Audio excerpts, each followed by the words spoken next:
Un bon petit café. Bienvenue dans un nouvel épisode de Axe Nord cette semaine. Si vous avez l'intention d'acheter un hamac, voici la vidéo à regarder. Voici 10 points à considérer avant d'acheter le hamac. Le premier point, c'est le budget. Ça va dépendre de vous, combien vous êtes prêt à dépenser. La seule chose que je peux vous dire, c'est soyez pas cheap avec votre hamac parce que vous allez le regretter plus tard, puis peut-être que ça va juste rendre votre expérience misérable. C'est aussi bien de dépenser plus puis être confortable dedans. Si vous êtes prêt à dépenser 300$ pour aller coucher à l'hôtel de une nuit, ben pourquoi pas dépenser 300$ dans un bon hamac que vous allez coucher une nuit, 2 nuits, 3 nuits, 4 nuits, le nombre de nuits que vous voulez. Vous allez toujours l'avoir après. C'est facile de le revendre. Fait que, le deuxième point à considérer, qui suit très vite le budget, c'est les types de hamacs. Il y a des types de hamacs qui sont pas recommandés pour le camping. Il y a des hamacs dans le cours pour 15 minutes, ça fait la job, mais passer ça. Le hamac qui vient en tête que tu peux acheter au Canadian Tire.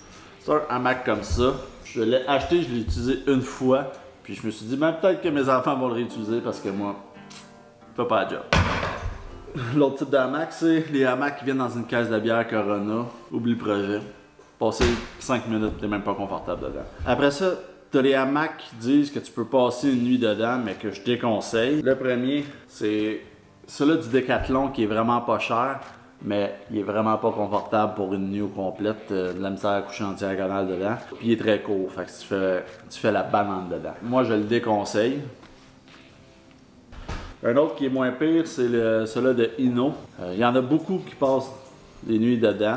Moi, je le déconseille parce que je ne l'ai pas trouvé confortable comparé à d'autres que je suis habitué. Après ça, on passe à ceux que je conseille. Le premier que je conseille, c'est si votre budget est réduit, c'est le OneWin sur Amazon ou sur OneWin, le site directement. J'ai le lien dans la description. Puis j'ai fait une vidéo au complet sur la hamac là. Vous pouvez cliquer ici. Dans le fond, le OneWin, pourquoi je le conseille, la première affaire, c'est parce qu'il y a le Ridgeline dedans, puis il vient avec un bug net, il vient avec les courroies. Fait que quand tu l'achètes, c'est un bundle, puis tu as tout dedans. Tu peux l'avoir dans 10 pieds et demi, 11 pieds ou 12 pieds. Le plus grand que vous êtes, le plus long qu'il faut que le hamac soit pour être confortable. Fait que le OneWin, côté budget, il gagne. Si vous voulez dépenser un peu plus pour un peu plus de confort, je vais aller tout de suite pour la grosse qualité, le Warbonnet. Je ne suis pas commandité, mais c'est mon hamac préféré. À cause du footbox dedans. J'ai fait une vidéo aussi sur ce hamac-là, je le conseille fortement. Pour mon troisième point, ça va être les prix des hamacs. Le Warbonnet, il est plus cher, il est fait en meilleure qualité. Il vient avec plus d'options, il y a la petite tablette sur le côté, il y a la manière que le zipper est fait. Ça relâche du matériel pour que mes pieds soient plus à plat, fait que je dors vraiment mieux dedans. Il vient des États-Unis, fait qu'il faut payer une petite taxe, une petite douane si vous êtes ailleurs. Et le OneWin, il va être autour de 90$, puis je vais bien dormir dans celui-là aussi. Sur Amazon, il y en a là, à 50-60$ que je déconseille. En bas de 9 pieds, là, je trouve ça vraiment petit pour un hamac. Surtout si vous faites proche de 6 pieds, là, vous n'allez pas être confortable dedans.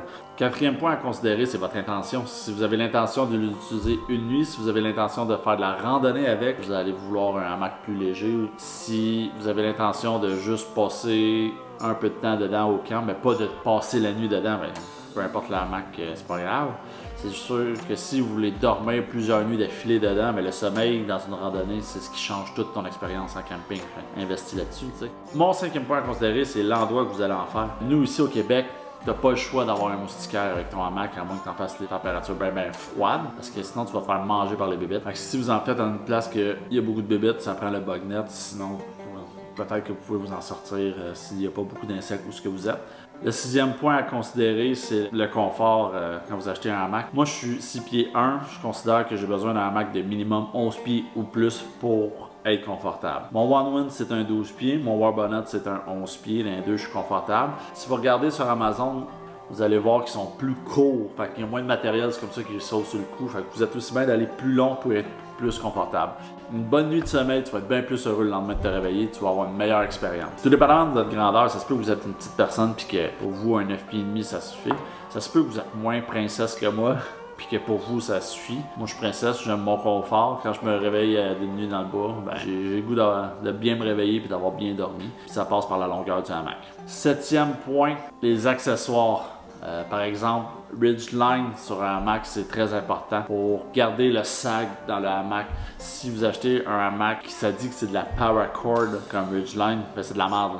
ça étire, fait que ça fera pas sa job. Une ridgeline, dans le fond, c'est ce qui garde la longueur entre tes deux points de chaque extrémité du hamac, qui fait la banane. Peu importe comment tu tires ces deux côtés, c'est la ridgeline qui prend la tension, fait que le hamac garde son lousse, fait que tu peux coucher en diagonale dedans. D'autres types d'accessoires que tu peux avoir, c'est des pochettes qui viennent avec, des bugnettes qui viennent avec. Le OneWin, il vient avec des petites poches en haut pour mettre ton cellulaire et tes affaires. 8e point à considérer, votre isolement par en dessous. Est-ce que vous y allez pour un underquilt ou pour un sleeping pad?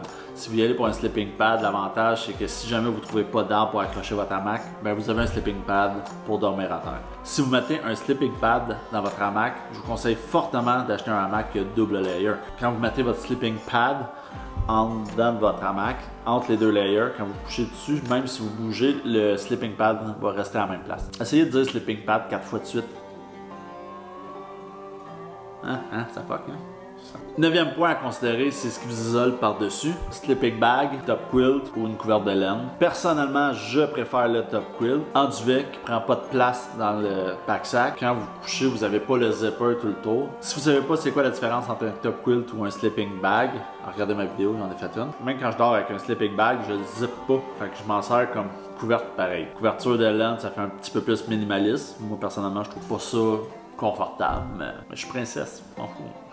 Pas vrai, je peux dormir dans le bois puis ça va me piquer. J'aime mon confort. 10e truc à considérer quand vous achetez un hamac, ça va être la toile qui va aller par-dessus pour protéger de la pluie, de la rosée, du soleil, peu importe. Il y a des toiles que c'est une toile carrée que tu mets par-dessus, that's it. Il y a des toiles que tu peux mettre puis que tu es capable de fermer l'extrémité pour faire comme une porte. Moi, c'est celle-là que je recommande. Il y a des toiles qui sont plus légères que d'autres. Quand vous considérez acheter une toile pour la hamac, lisez les reviews dessus, plus léger mieux que c'est. Mais il y a aussi le fait de considérer le matériel pour le bruit. Il y a des toiles que tu vas mettre, tu sais les toiles bleues Canadian Tire là. Moi normalement avec une petite brise, tu vas entendre. C'est fatigant. Que je conseille des toiles qui sont en matériel qui vont coûter un petit peu plus cher, qui vont être plus légères, mais qui vont faire aucun bruit. C'était mes 10 points à considérer avant d'acheter. Si jamais vous avez aimé la vidéo, cliquez sur j'aime. Si vous n'êtes pas encore abonné, abonnez-vous. Si vous voulez être notifié quand je sors une nouvelle vidéo, pèsez sur la cloche. Si jamais vous avez des questions, commentaires, vous pouvez les écrire en bas.